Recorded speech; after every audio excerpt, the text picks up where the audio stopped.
ನಮಸ್ಕಾರ ಸ್ನೇಹಿತರೆ, ಎಲ್ರಿಗೂ ನಮ್ಮ ಚಾನಲ್ಗೆ ಸ್ವಾಗತ. ಇವತ್ತಿನ ವಿಡಿಯೋದಲ್ಲಿ ಟೊಮೊಟೊ ಬಳಸಿ ತುಂಬಾನೇ ಕ್ರಿಸ್ಪಿಯಾಗಿರುವ ಒಂದು ಸೂಪರ್ ಆಗಿರೋ ಸ್ನ್ಯಾಕ್ಸ್ನ ಮಾಡ್ತಾ ಇದ್ದೀನಿ. ಹೊರಗಡೆ ತರೋ ಬದಲು ಮನೆಯಲ್ಲೇ ತುಂಬಾನೇ ಸುಲಭವಾಗಿ ಮಾಡ್ಕೊಳ್ಬಹುದು. ಇದು ತುಂಬಾನೇ ಟೇಸ್ಟಿ ಮತ್ತು ಎಲ್ರಿಗೂ ಇಷ್ಟವಾಗುವ ಸ್ನ್ಯಾಕ್ಸ್ ಆಗಿದೆ. ಹಾಗಾದ್ರೆ ಬನ್ನಿ ಇದನ್ನ ಹೇಗೆ ಮಾಡೋದು ಅಂತ ನೋಡ್ಕೊಂಡು ಬರೋಣ. ನೀವು ನಮ್ಮ ಚಾನಲ್ಗೆ ಹೊಸಬರಾಗಿದ್ರೆ ಖಂಡಿತ ಸಬ್ಸ್ಕ್ರೈಬ್ ಮಾಡೋದನ್ನ ಮರಿಬೇಡಿ.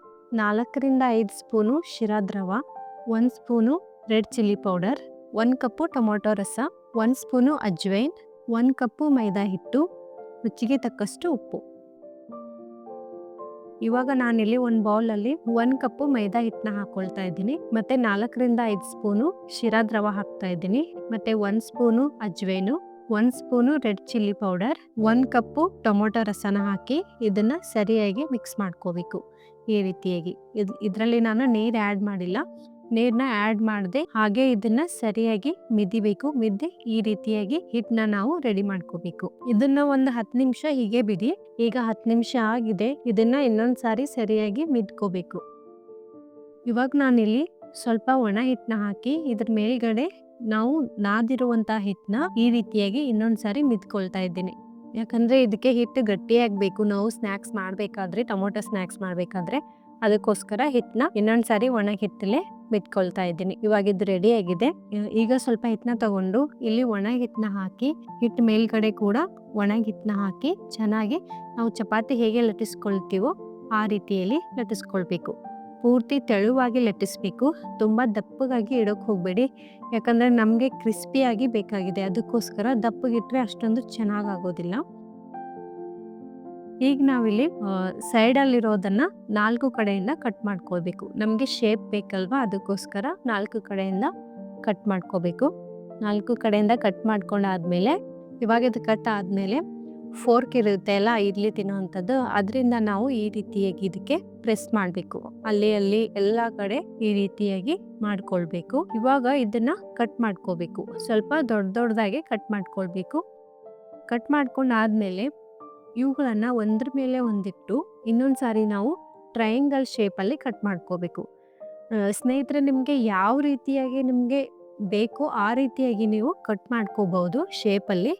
ನಾನಿಲ್ಲಿ ಟ್ರಯಾಂಗಲ್ ಶೇಪಲ್ಲಿ ಕಟ್ ಮಾಡ್ಕೊಳ್ತಾ ಇದ್ದೀನಿ. ನಿಮಗೆ ರೌಂಡ್ ಶೇಪಲ್ಲಿ ಬೇಕಾದ್ರೆ ನೀವು ರೌಂಡ್ ಶೇಪಲ್ಲಿ ಕೂಡ ಕಟ್ ಮಾಡ್ಕೋಬಹುದು. ಬಟ್ ಏನಂದ್ರೆ ಟ್ರಯಾಂಗಲ್ ರೀತಿ ಕಟ್ ಮಾಡ್ಕೊಂಡ್ರೆ ಮಕ್ಕಳಿಗೆ ತುಂಬಾನೇ ಇಷ್ಟಪಟ್ಟು ತಿಂತಾರೆ. ಯಾಕಂದ್ರೆ ಹೊರಗಡೆಯಿಂದ ನಾವು ಮಕ್ಕಳಿಗೆ ಕೊಡಿಸ್ತಾ ಇರ್ತೀವಿ, ಅದು ಟ್ರಯಾಂಗಲ್ ರೀತಿಯಲ್ಲೇ ಇರುತ್ತೆ. ಅದಕ್ಕೋಸ್ಕರ ಈ ರೀತಿಯಾಗಿ ನಾವು ಮನೆಯಲ್ಲೇ ಮಾಡಿಕೊಟ್ರೆ ಅವ್ರಿಗೆ ಖಂಡಿತ ಇಷ್ಟ ಆಗುತ್ತೆ. ಮತ್ತೆ ತುಂಬಾನೇ ಇಷ್ಟಪಟ್ಟು ತಿಂತಾರೆ. ಮತ್ತೆ ಹೊರಗಡೆ ಇರೋದನ್ನ ಅವರು ಯಾವತ್ತೂ ಬಿಡೋದಿಲ್ಲ. ಇವಾಗ ನಾವಿಲ್ಲಿ ಇದು ಪೀಸ್ಗಳನ್ನೆಲ್ಲ ಬಿಡಿಸ್ಕೋಬೇಕಾಗುತ್ತೆ ಕೈಯಿಂದ. ಯಾಕಂದ್ರೆ ನಾವು ಕಟ್ ಮಾಡಿರೋದ್ರಿಂದ ಒಂದಕ್ಕೊಂದು ಅಂಟ್ಕೊಂಡಿರುತ್ತೆ. ಅದಕ್ಕೆ ಈ ರೀತಿಯಾಗಿ ಪೀಸ್ಗಳನ್ನ ಬೇರೆ ಬೇರೆಯಾಗಿ ಮಾಡ್ಕೊಳ್ಬೇಕು. ಜಾಸ್ತಿ ನಾವು ಏನು ಮಾಡ್ತೀವಿ ಅಂದರೆ ಹೊರಗಡೆಯಿಂದ ತಗೊಂಡು ಬರ್ತೀವಿ. ಹೊರಗಡೆ ತರೋ ಬದಲು ನಾವು ಮನೆಯಲ್ಲೇ ವೆರೈಟಿ ರೀತಿಯಾದಂಥ ಸ್ನ್ಯಾಕ್ಸ್ಗಳನ್ನು ಮಾಡಿಕೊಂಡ್ರೆ ತುಂಬಾನೇ ಇಷ್ಟ ಆಗುತ್ತೆ ಮಕ್ಕಳಿಗೂ ದೊಡ್ಡವ್ರಿಗೂ ಎಲ್ರಿಗೂ. ಹೊರಗಡೆಯಿಂದ ತಂದು ಆರೋಗ್ಯ ಕೆಡಿಸ್ಕೊಳ್ಳೋಕ್ಕಿಂತ ಮನೆಯಲ್ಲೇ ಚೆನ್ನಾಗಿರೋ ಎಣ್ಣೆಯಲ್ಲಿ ಕರೆದು ಸರಿಯಾಗಿ ನಾವು ಸ್ನ್ಯಾಕ್ಸ್ ಮಾಡಿ ಮಕ್ಕಳಿಗೆ ನಾವು ಎಲ್ಲರೂ ತಿಂದರೆ ತುಂಬಾನೇ ಟೇಸ್ಟಿ ಕೂಡ ಇರುತ್ತೆ. ಮತ್ತೆ ಜಾಸ್ತಿ ಆರೋಗ್ಯ ಕೆಡೋದಿಲ್ಲ ನಮ್ಮದು. ಇವೆಲ್ಲ ಬಿಡಿಸ್ಕೊಂಡಾದ್ಮೇಲೆ ಇವಾಗ ನಾನಿಲ್ಲಿ ಮೊದಲೇ ಗ್ಯಾಸ್ ಮೇಲೆ ಕಡಾಯಿನ ಇಟ್ಟಿದ್ದೀನಿ ಎಣ್ಣೆ ಕಾಯೋಕ್ಕೆ. ಇವಾಗ ಇದರಲ್ಲಿ ನಾವು ಆ ಪೀಸ್ಗಳನ್ನೆಲ್ಲ ಹಾಕಿ ಕರ್ಕೊಳ್ಬೇಕು. ಗ್ಯಾಸ್ನ ಹೈ ಫ್ಲೇಮಲ್ಲಿ ಇಡೋಕೆ ಹೋಗಬೇಡಿ, ಮೀಡಿಯಂ ಫ್ಲೇಮಲ್ಲೇ ಇಡಿ. ಯಾಕಂದರೆ ಕ್ರಿಸ್ಪಿಯಾಗಿ ಆಗಬೇಕಾದ್ರೆ ಸ್ವಲ್ಪ ಮೀಡಿಯಂ ಫ್ಲೇಮಲ್ಲಿ ಇಟ್ಟೆ ಸರಿಯಾಗಿ ಇದನ್ನು ಫ್ರೈ ಮಾಡ್ಕೋಬೇಕು. ಸ್ನೇಹಿತರೆ, ದಪ್ಪಗಾಗಿ ಲಟ್ಟಿಸ್ಕೋಬೇಡಿ. ದಪ್ಪಗಾಗಿ ಲಟ್ಟಿಸ್ಕೊಂಡ್ರೆ ಕ್ರಿಸ್ಪಿ ಆಗೋದಿಲ್ಲ. ಅದಕ್ಕೋಸ್ಕರ ಪೂರ್ತಿಯಾಗಿ ತೆಳುವಾಗಿ ನಾವು ಚಪಾತಿ ಹೇಗೆ ತೆಳುವಾಗಿ ಮಾಡ್ತೀವೋ ಆ ರೀತಿಯಾಗಿ ತೆಳುವಾಗಿ ಮಾಡಿ ಇವುಗಳನ್ನ ಕಟ್ ಮಾಡಿಕೊಂಡು ಎಣ್ಣೆಯಲ್ಲಿ ಕರಿಬೇಕು.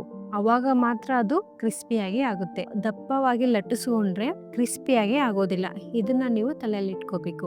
ಇವಾಗ ಇವೆಲ್ಲ ಕರೆದಾಗಿದೆ. ಇವುಗಳನ್ನ ಒಂದು ಪ್ಲೇಟಲ್ಲಿ ಹಾಕೊಳ್ತಾ ಇದ್ದೀನಿ. ತುಂಬಾನೇ ಕ್ರಿಸ್ಪಿಯಾಗಿರುವ, ಟೇಸ್ಟಿಯಾಗಿರುವ, ಎಲ್ರಿಗೂ ಇಷ್ಟವಾಗುವ, ಮಕ್ಕಳಂತೂ ಇಷ್ಟಪಟ್ಟು ತಿನ್ನುವ ಟೊಮೊಟೊ ಸ್ನ್ಯಾಕ್ಸ್ ರೆಡಿಯಾಗಿದೆ.